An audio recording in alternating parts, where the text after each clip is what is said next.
नमस्कार. जय महाराष्ट्र. महाराष्ट्र राज्यामध्ये मुख्यमंत्री एकनाथ शिंदे यांनी लाडकी बहीण योजना सुरू केली. या योजनेअंतर्गत सर्व लाभार्थी महिलांना 1500 रुपये दर महिना असा हप्ता मिळणार आहे. यासोबतच मुख्यमंत्र्यांनी लाडकी बहीणसोबतच अन्नपूर्णा योजना देखील आणली. या योजनेअंतर्गत लाभार्थी महिलांना वार्षिक 3 सिलेंडर मोफत मिळणार आहेत. आता या अगोदर GRमध्ये असं लिहिलं होतं की बहिणींसाठी मुख्यमंत्री लाडकी योजना आणली आहे. या योजनेअंतर्गत सरकारने लाभार्थी महिलांना 3 गॅस सिलेंडर मोफत दिले होते. परंतु त्यामध्ये एक अट होती की ज्या महिलांच्या नावे गॅस आहे त्याच महिलांना हे पैसे मिळणार होते. परंतु आता GRमध्ये मोठा बदल करण्यात आला आहे. GRमध्ये आता असं सांगण्यात आलं आहे की लाडकी बहीण योजनेअंतर्गत ज्या महिला लाभार्थी आहेत त्या महिलांच्या नावावर जर गॅस नसेल, त्यांच्या पतीच्या नावावरती जर गॅस असेल तरी त्या महिलांना आता 3 गॅस सिलेंडर मोफत मिळणार आहेत, असे या नवीन GRमध्ये नमूद करण्यात आलं आहे.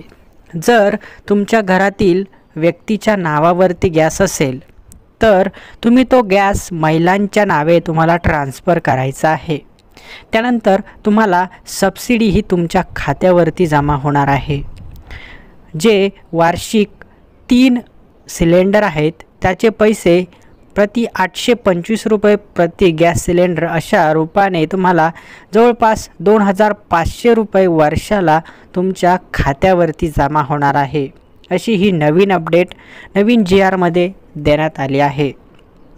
आता प्रश्न असा आहे की पुरुषांच्या नावावरील गॅस हा महिलांच्या नावावरती ट्रान्सफर कसा करायचा.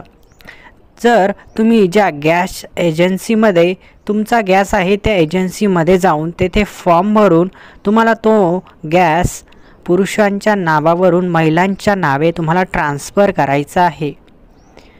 आणि त्यानंतर तुम्हाला KYC देखील करायची आहे. गॅस डीलरकडे जाऊन तुम्हाला ती KYC देखील करायची आहे. त्यानंतर तुम्हाला गॅस सिलेंडर भरल्यानंतर त्याची सबसिडी तुमच्या खात्यावरती जमा होणार आहे. म्हणजे अगोदर तुम्हाला गॅस टाकी ही पैसे देऊन भरावी लागणार आहे. त्यानंतर त्याची सबसिडी ही तुमच्या खात्यावरती जमा होणार आहे. अशी ही बातमी सरकारकडून आली आहे. सरकारने GRमध्ये असं नमूद केलं आहे. त्यामुळे लक्षात घ्या, जे पैसे येणार आहे ते महिलांच्याच नावावरती येणार आहे. पुरुषांच्या नावावरती ते पैसे येणार नाही. तुम्हाला तुमचा गॅस हा पुरुषांच्या नावावरून महिलांच्या नावावर ट्रान्सफर करावा लागणार आहे. आता आचारसंहितेपर्यंत तुम्हाला ही गोष्ट करायची आहे. दसऱ्यानंतर आचारसंहिता लागू शकते. 13 ऑक्टोबरच्या पुढे आचारसंहिता लागणार आहे. त्यामुळे तुम्हाला 13 ऑक्टोबरपर्यंत ही सर्व कामं करून घ्यायचं आहे.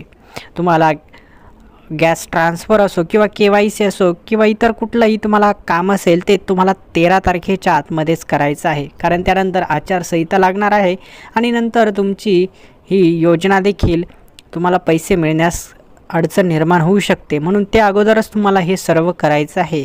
अजूनही 6 ते 7 दिवस आहे. या 6 ते 7 दिवसांमध्ये ही सर्व प्रोसेस तुम्हाला करून घ्यायची आहेत. नक्कीच अन्नपूर्णा योजनेचे पैसे महिलांच्या खात्यावरती जमा होणार आहे.